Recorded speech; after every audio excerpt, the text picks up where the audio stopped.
Hi students, welcome to my YouTube channel School for Chemophiles. Today we are going to talk about chemical kinetics, but it will be not a theory based class. It will be in this class some of the major points will be illustrated and discussed to some extent so that you can solve the MCQ of any exam after completing the graduation. Okay, so it will be very fast class covering the all the major topics. Okay, learning from which you can solve any MCQ problem based on this area. Okay, so let's start. First of all, we will discuss point 1. Okay, so point 1 and point 1, you know what is chemical kinetics? What is chemical kinetics? Okay,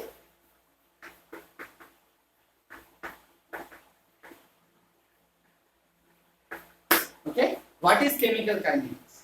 Most important concept is that we know thermodynamics. Okay, we listen about thermodynamics. One parameter in thermodynamics is missing.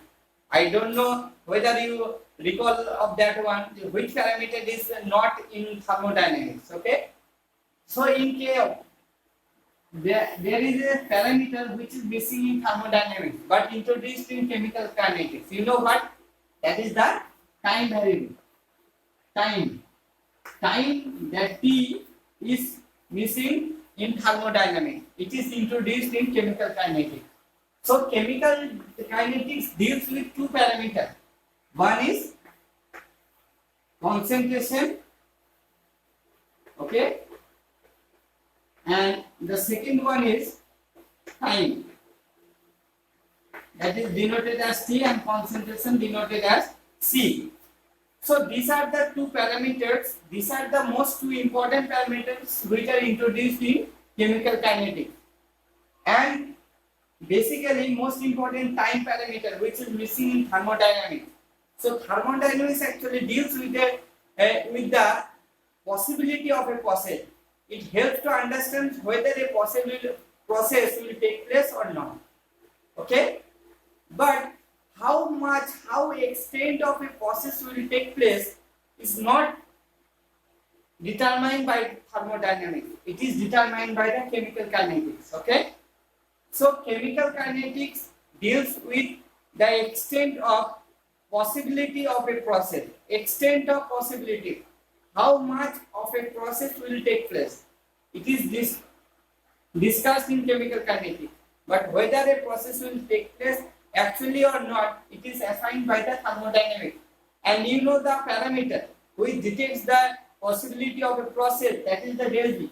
We know this is the change of free energy. If it is positive, that means the possibility of occurring of that process is low, is not possible. But if del V is negative, that means the possibility of occurring of that process is possible. Okay, so these are the parameters which dictate the possibility of a process. And in case of chemical kinetics, it is not dealing with the possibility, it deals with the extent of a process, how much it will occur. Okay, so from chemical kinetics we know three aspects of science. One, about the rate of a chemical process, chemical reaction. Okay, two, about the mechanism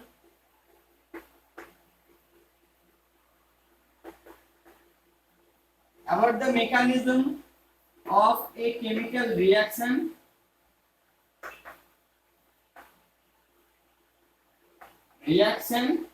And the third one is the factors that affect, that influence the rate of a reaction. So these are the three important basic knowledge we obtain from chemical kinetic study.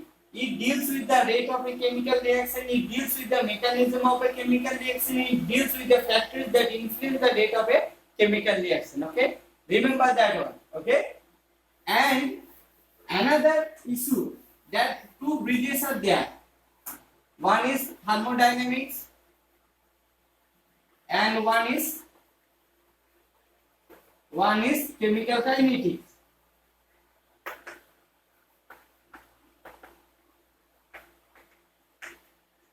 Do you know any reaction? Do you know any equation that relates these two area of science?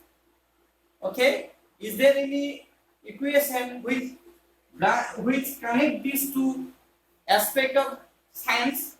Okay, and that was, you know, this equation, del G equal to del G0 plus RT ln Q, reaction coefficient. Okay, del G equal to del G0 plus RT ln Q.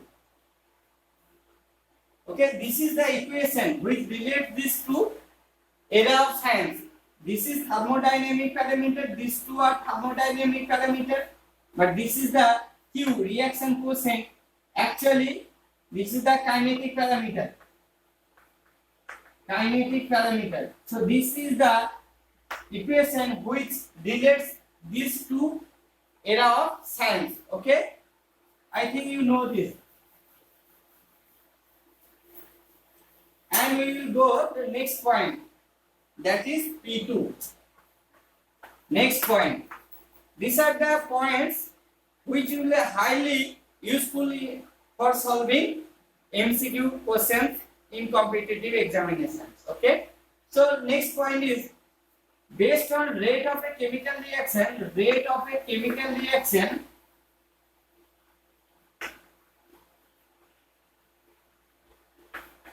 it is divided by three categories. One is instantaneous,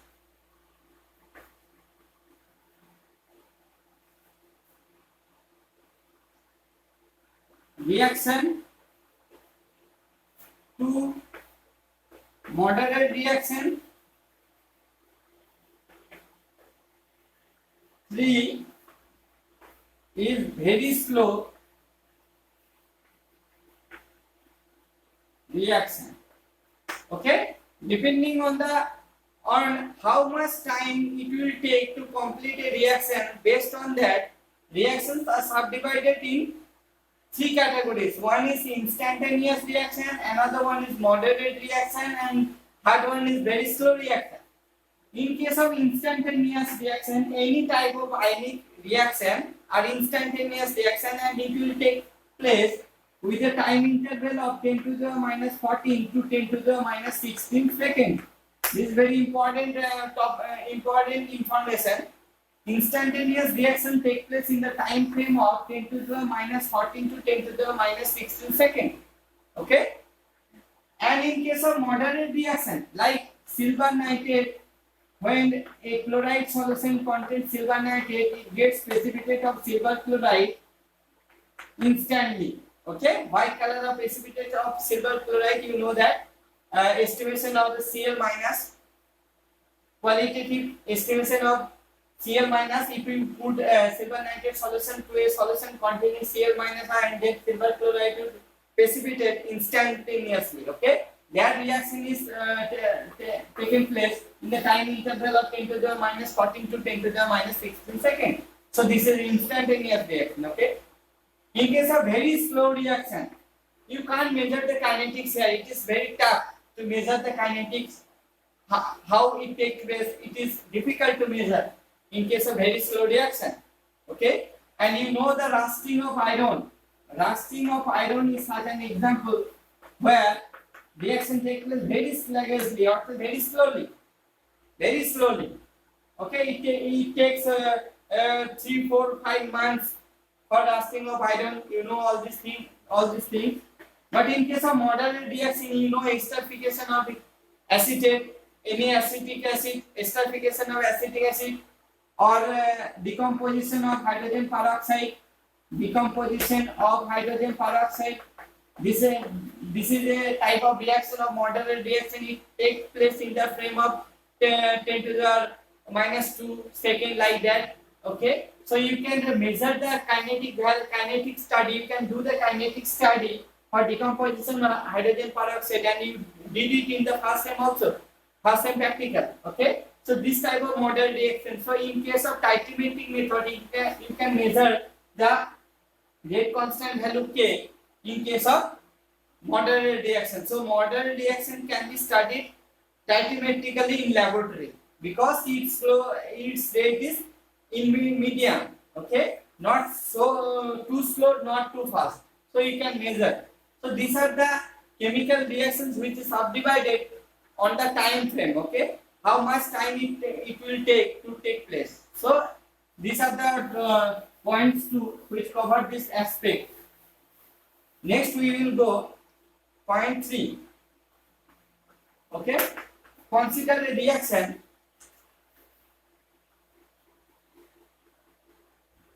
Consider the reaction AA plus B, B, C, C, D, D. So here, you know, here B, A, B, C and D all are what? Stoichiometry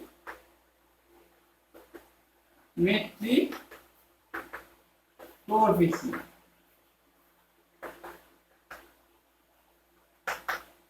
Okay, these are the stoichiometry coefficient. You know all these things.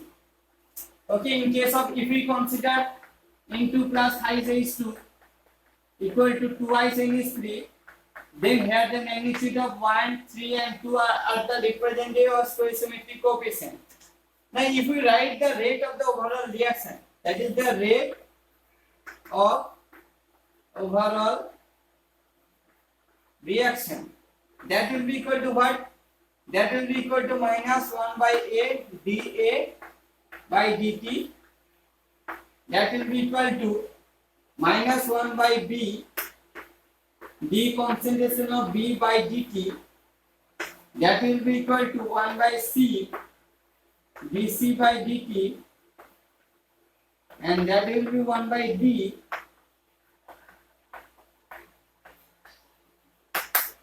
like that. Now, what is the important aspect of this equation or this topic? You can represent the rate of the overall reaction in that fashion. Negative sign will be there in case of reactant, and in case of product it will be positive. Here negative sign is put here because to make whole the factor is positive, because the rate of the overall reaction cannot be a negative factor. It's always a positive parameter. But this one dA by dt, as with progress of time, the concentration of the reactant decreases. So dA by dt, which is the change of concentration of the reactant with respect to time, decreases. So this magnitude actually indicates a negative value. So if we put a negative value before that, then as a whole it will be positive. So the rate of the overall reaction will be positive. You know all these things. I know that. Okay, and this is with progress of time, the concentration of product increases. So this is a positive factor. So you need not to put any negative sign before that to make positive value. It is already positive.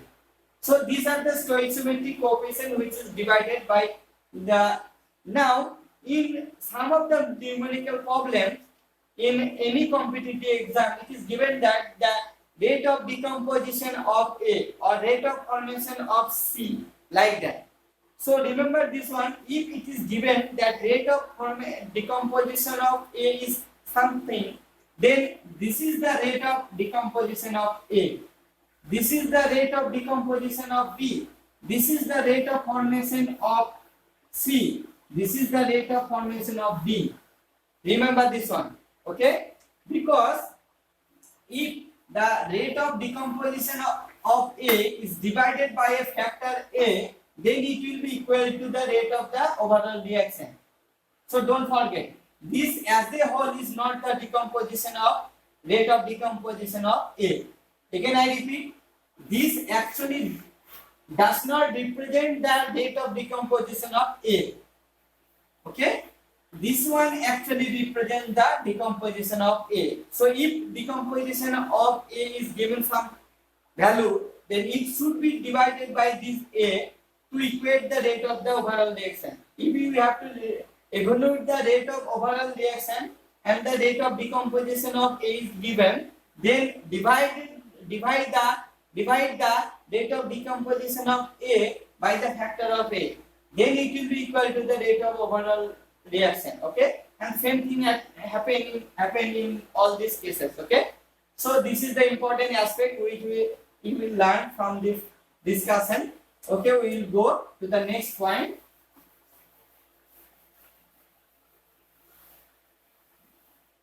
That is point number 4. Okay, factors that influence the rate of the reaction. Okay, now what are the factors that influence the rate of the reaction? First factor is that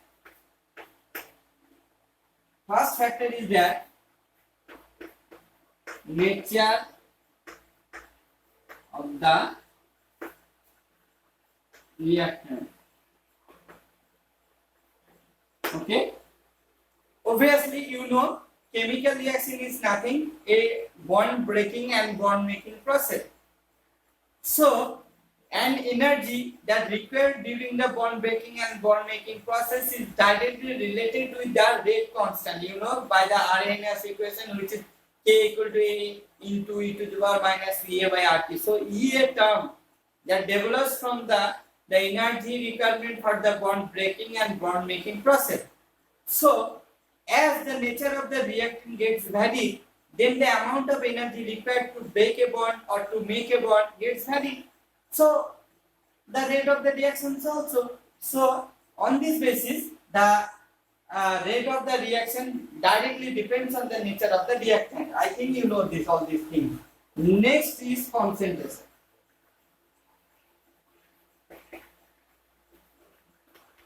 Concentration.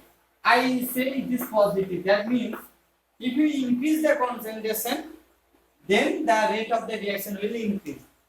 Now, why? Because if you increase the concentration of the reactant, then the number of collision taking place per unit area, per unit time will increase. The possibility of collision, simultaneous collision of the molecules, as the system gets more dense, the possibility of occurring number of collisions per unit area, per unit time will increase, and hence the rate of the reaction, because the rate of the reaction is directly proportional with the collision frequency. Okay, with some fruitful condition. So if we increase the concentration of the reactant, then the rate of the reaction also increases. Okay, this also increase. Now the next factor is temperature.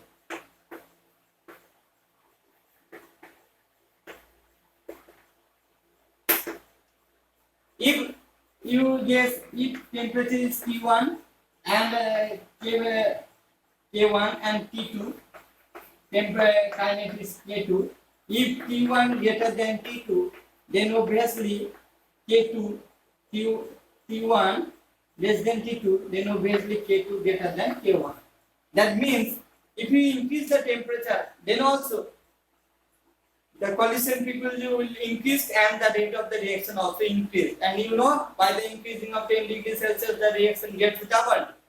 And the KK2, or that is the rate constant at temperature T2, and that the rate constant at the temperature T1, that ratio is known as what? You know, this is temperature coefficient.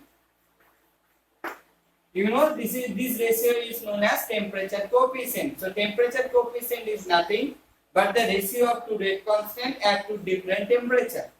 Temperature rate constant at high temperature by rate constant at lower temperature. That ratio is known as temperature coefficient, and obviously the value of temperature coefficient will be greater than 1. You can see because T2 is greater than T1, so the K2 value will be higher than that of K1. So K at T2 by K at T1, that ratio will be always what? Greater than 1. Okay. Next point.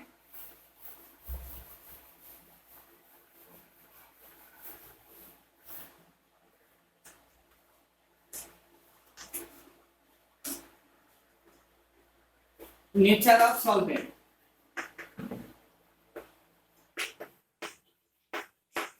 This is also an important factor. I will summarize it with this very small note that if the product is polar, okay, if it is polar, then the rate of the reaction will increase with increase in the polarity of the solvent. That means if the product is polar in nature, then the rate of the reaction will increase with increase in the polarity, increase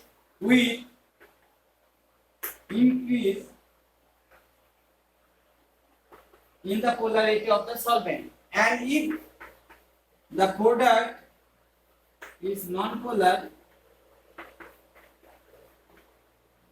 then the rate of the reaction decrease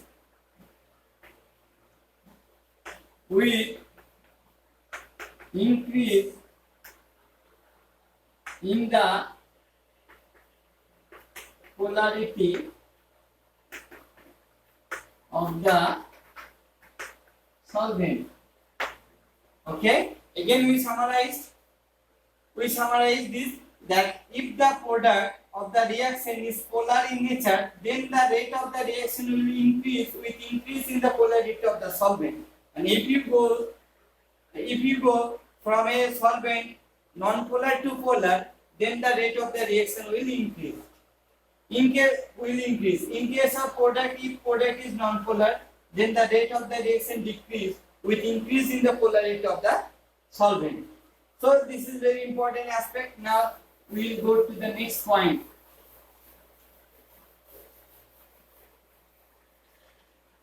Okay. So next point, P5. This is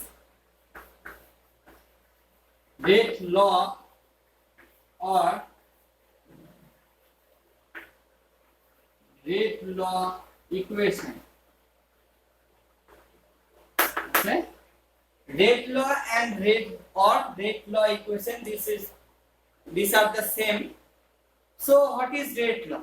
It says that the rate of reaction at any instant of time is directly proportional to the molar concentration of the reactant involved at that time with their appropriate coefficient.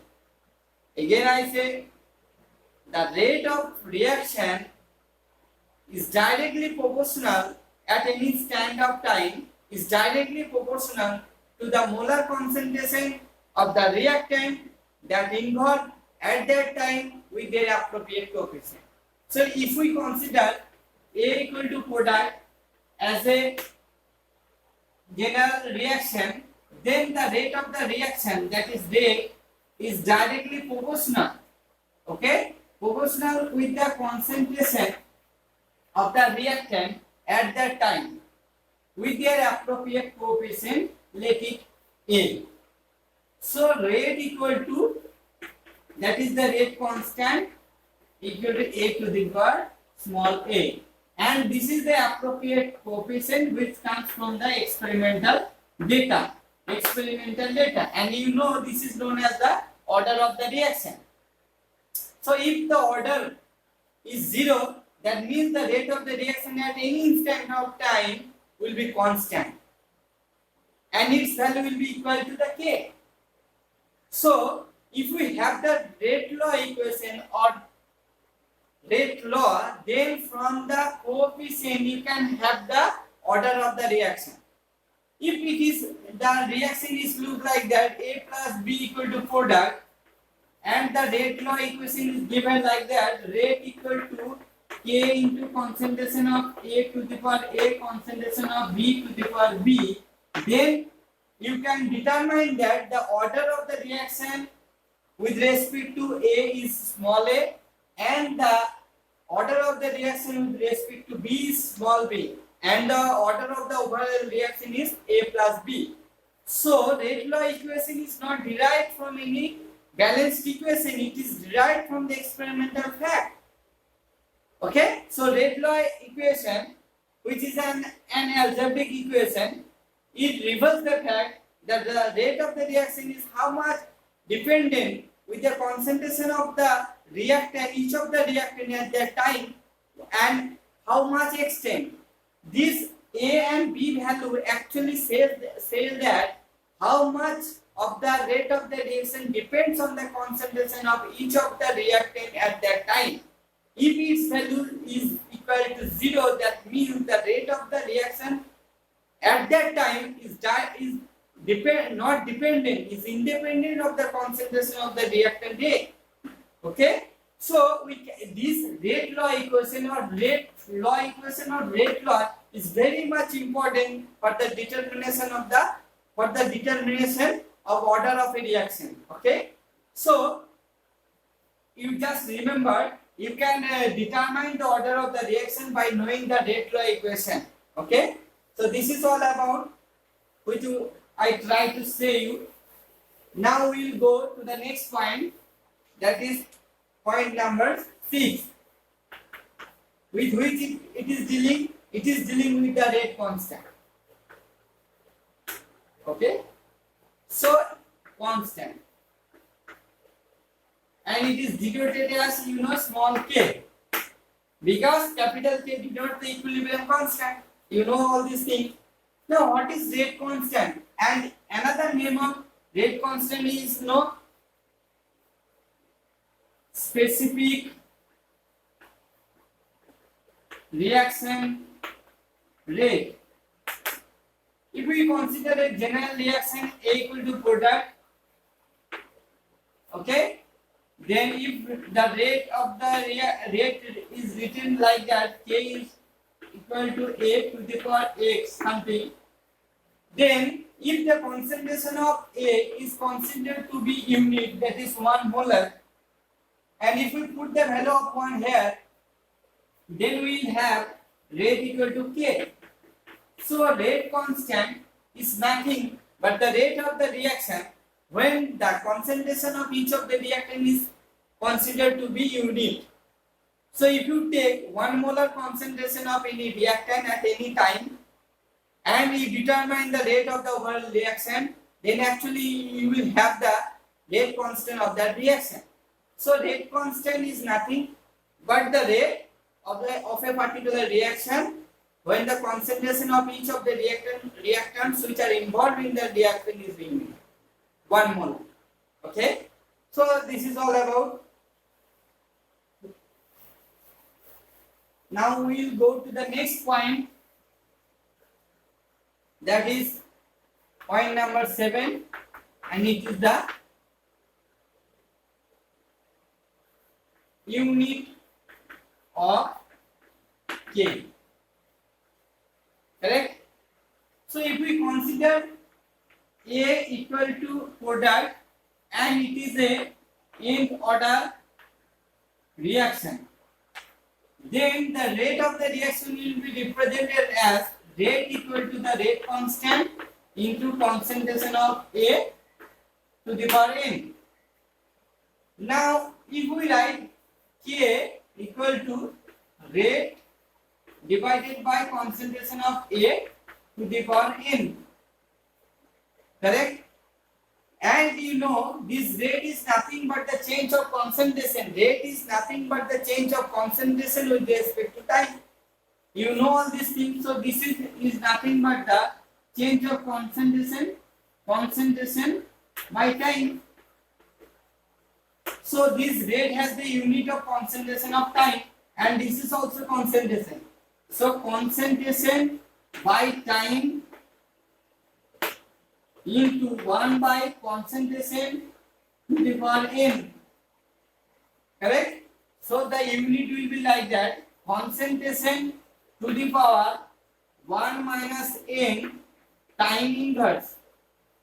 So this is the unit of K.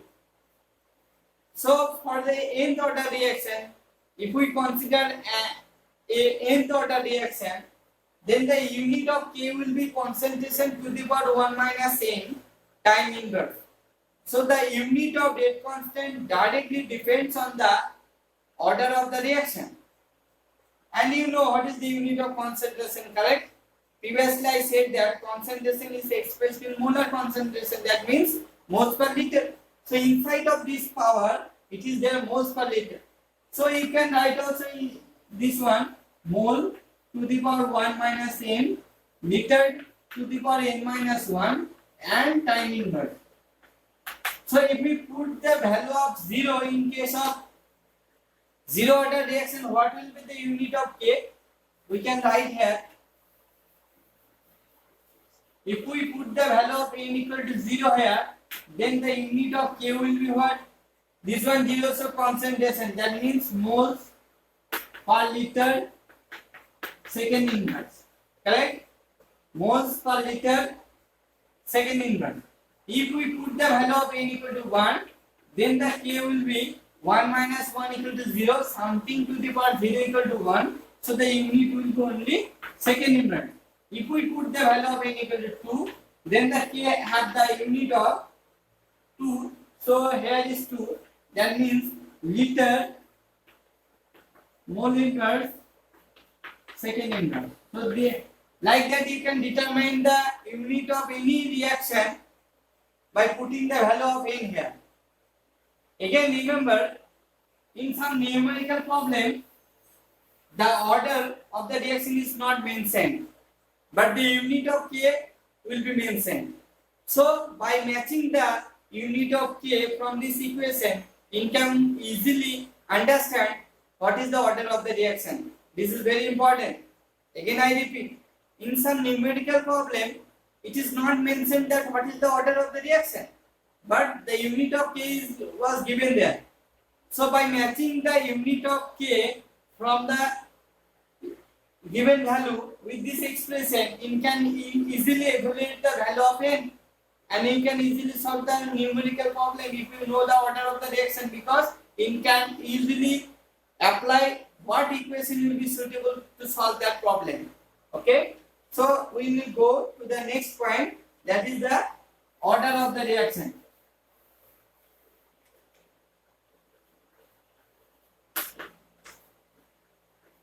Order of the reaction, that is the order. Okay, so order, what is the order?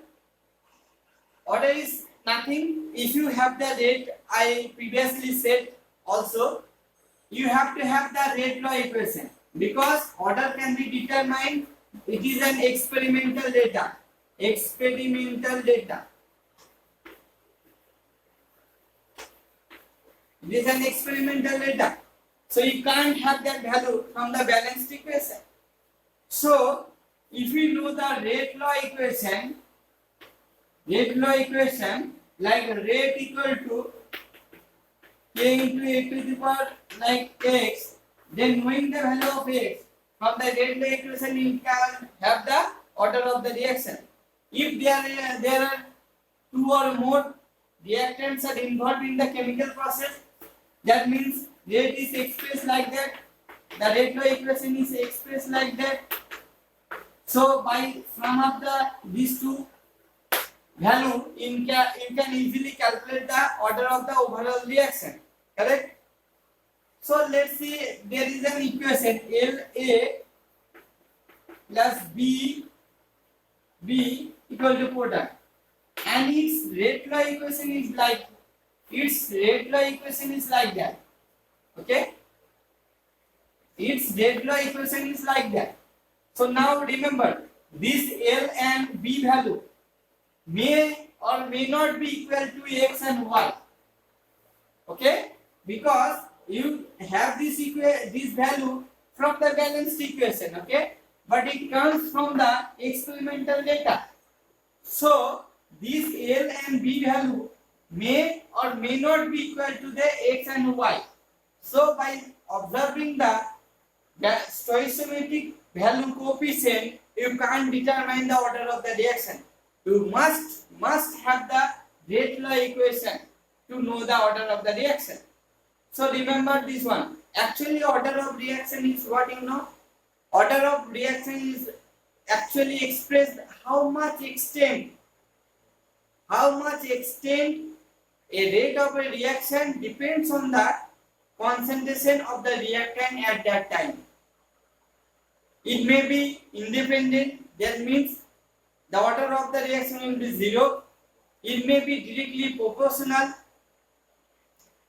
then order will be 1, first order reaction. It may be exponentially growth increase will be there, that means the order of the reaction is greater than 1.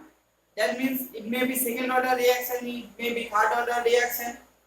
So order of the reaction can, as also there may be some of the reaction where with the increase in the concentration of any of the reactant, the rate of the reaction decrease.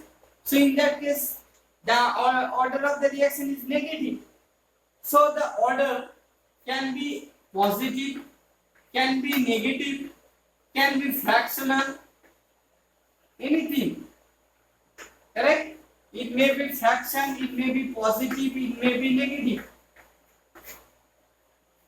Like this one, 2N2O5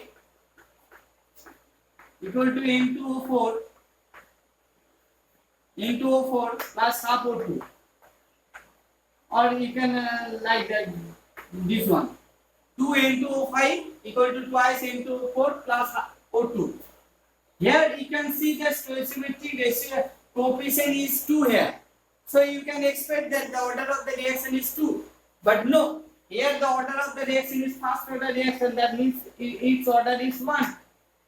First order reaction. Okay? Like twice O3 converted into thrice O2. This is a reaction having the order n equal to -1. That means negative. Okay? In case of fraction, acetaldehyde when converts into methane and carbon monoxide have the order n equal to 3/2.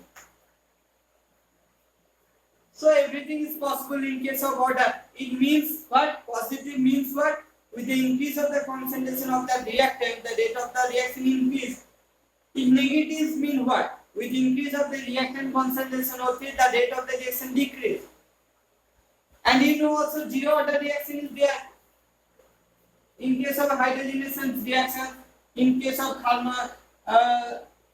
photochemical degradation of any halide with hydrogen, also a zero order reaction.